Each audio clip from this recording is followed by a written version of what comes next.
बिस्मिल्लाहिर्रहमानिर्रहीम। नाज़रीन किराम, मुख्तलिफ लोग जिम ज्वाइन करते हैं, वहाँ बॉडी बिल्डिंग करते हैं, वेट लिफ्टिंग करते हैं। तो क्या इस्लाम में बॉडी बिल्डिंग की इजाज़त मौजूद है या नहीं?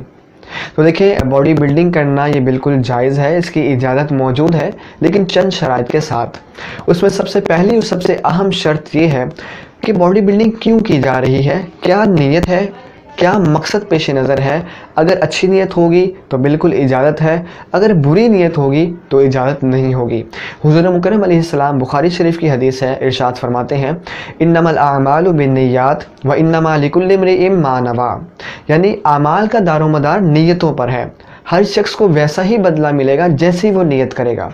लिहाजा अगर इसलिए बॉडी बिल्डिंग की जा रही है कि बॉडी बन जाएगी, मैं जहाँ जाऊँगा लोगों पर गालिब रहूँगा, लोग मुझसे डरेंगे, सहम जाएंगे, मारूँगा पीटूँगा, हर कोई मेरी ही तारीफ़ करेगा, वाह वाह करेगा, जहाँ जाऊँगा मैं ही मरकज़ निगाह बनूँ, दूसरे हकीर रहें, दूसरे मुझसे कम रहें।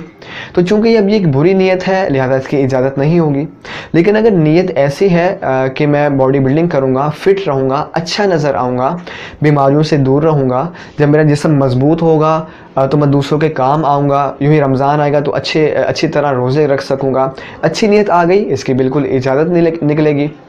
दूसरी चीज़ ये है कि बॉडी बिल्डिंग करते हुए ये इस चीज़ का लिहाज रखना पड़ेगा कि अगर मर्द हैं तो नाफ से घुटनों तक का जो हिस्सा है वो बिल्कुल कवर होना चाहिए।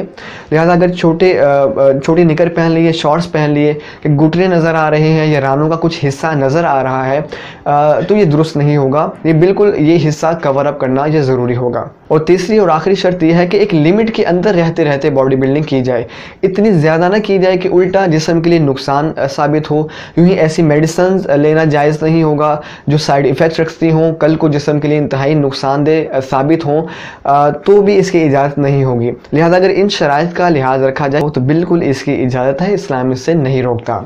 ज़रूर इस मैसेज को जो लोग जिम ज्वाइन करना चाहते हैं, जिम जाते हैं, उनके साथ शेयर करें ताकि वो भी इस मसले से आगाह हो सकें। मुलाकात करते हैं अगली क्लिप में एक नए टॉपिक के साथ। दुआ में ज़रूर याद रखा करें। वमा तौफ़ीक़ी इल्ला बिल्लाह।